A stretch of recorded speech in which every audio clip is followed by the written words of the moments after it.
Bonjour, donc aujourd'hui on va commencer à voir comment on écrit une fonction en Python et à quoi ça sert.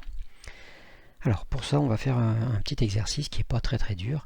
Donc on considère une fonction qui est définie par f de x égale 3x moins 2 et première chose on veut écrire un programme en Python qui calcule les images par f, donc de 2, de moins 3, de 5 et de 12.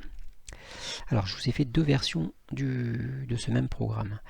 Une version simple qui n'a pas de fonction et une version qui a l'air a priori un peu plus compliquée, qui contient une fonction. Alors on va commencer par le premier. Mais d'abord, on va essayer de regarder qu'est-ce qu'on doit faire. Donc si je veux calculer f de 2, je dois faire, puisque la formule c'est 3x moins 2, ben je dois faire 3 fois 2 moins 2, et c'est-à-dire 4. Et puis je dois répéter ça pour moins 3, 5 et 12. Alors le premier programme qui est très simple fait justement ça. Donc on utilise la fonction print, donc qui veut dire afficher, et puis on va afficher les 4 résultats, donc 3 fois 2 moins 2, 3 fois moins 3 moins 2, 3 fois 5 moins 2 et 3 fois 12 moins 2. Donc ce programme est très simple, 4 lignes et c'est tout. Deuxième programme qui a l'air plus compliqué, où on va utiliser une fonction. Alors d'abord, première chose, pour définir une fonction, on utilise la commande def qui va définir justement la fonction. Ensuite, on lui donne un nom à cette fonction. Donc, comme on doit calculer l'image, je l'ai appelé image. Il y a un paramètre, c'est f de x, donc image de x. Et on doit terminer cette ligne par 2 points.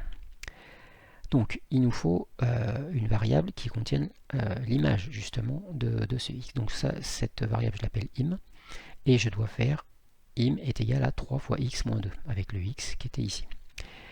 Dernière chose, une fonction, on doit toujours terminer par return, et puis d'une certaine valeur.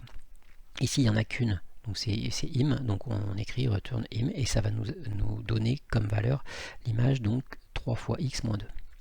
Et puis enfin, on doit afficher les résultats de tous ces nombres, de toutes ces images, donc on va faire print image de 2, print image de moins 3, print image de 5, et print image de 12.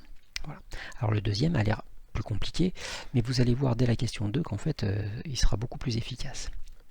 Alors, deuxième question, on doit reprendre la question précédente avec g de x qui est égal à x carré moins 6x plus 1. Alors, je vous ai fait la première version avec les 4 lignes de print. Alors, je vais le chercher, il est un peu plus haut. Alors, on va le mettre dessous, voilà. Donc, il faut rajouter 4 lignes. Donc, print 2 au carré moins 6 fois 2 plus 1. Puisque la fonction c'est x carré moins 6x plus 1, et puis on fait pareil avec moins 3, pareil avec 5, et pareil avec 12. Donc voilà, on est obligé de rajouter 4 lignes. Avec la deuxième version du programme, ça ne sera pas nécessaire de rajouter quoi que ce soit, il suffit de modifier une ligne. La ligne qui est ici, qui contient la formule de la fonction qui nous intéresse. À partir de maintenant, ce qui nous intéresse, c'est la fonction g, avec la formule x carré moins 6x plus 1. Donc on va modifier ça, et on va taper x au carré moins 6 fois x plus 1. Et c'est tout.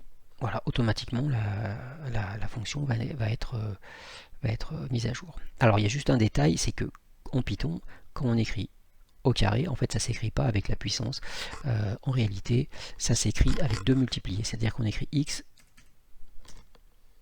2, on écrit 2 fois le signe multiplié et on met 2 pour être au carré. Voilà. Bon, ça c'est un détail, mais c'est tout ce qu'il y a à faire. Donc vous voyez que pour ce deuxième programme, c'est beaucoup plus rapide parce qu'on a juste à modifier une ligne. Alors, troisième question, on doit refaire la même chose avec h de x qui est égal à 2x plus 4 facteur de 5x moins 2. Alors, je ne vais pas vous le faire pour le premier programme, vous pouvez le faire, il faut rajouter 4 lignes en remplaçant chaque fois le x par d'abord 2, ensuite moins 3, ensuite 5, ensuite 12.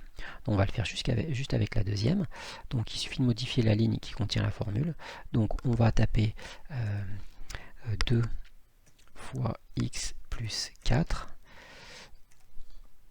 multiplié par entre parenthèses 5x moins 2. Donc 5 fois x moins 2.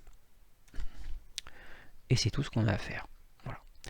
Donc vous voyez que et a priori, quand on utilise les fonctions A, ça a l'air plus compliqué, mais l'avantage c'est qu'on peut se servir plusieurs fois de la même chose et sans avoir à tout retaper. Et on a juste à modifier certaines formules. Voilà. Donc c'est beaucoup plus efficace quand on veut se servir du programme plusieurs fois.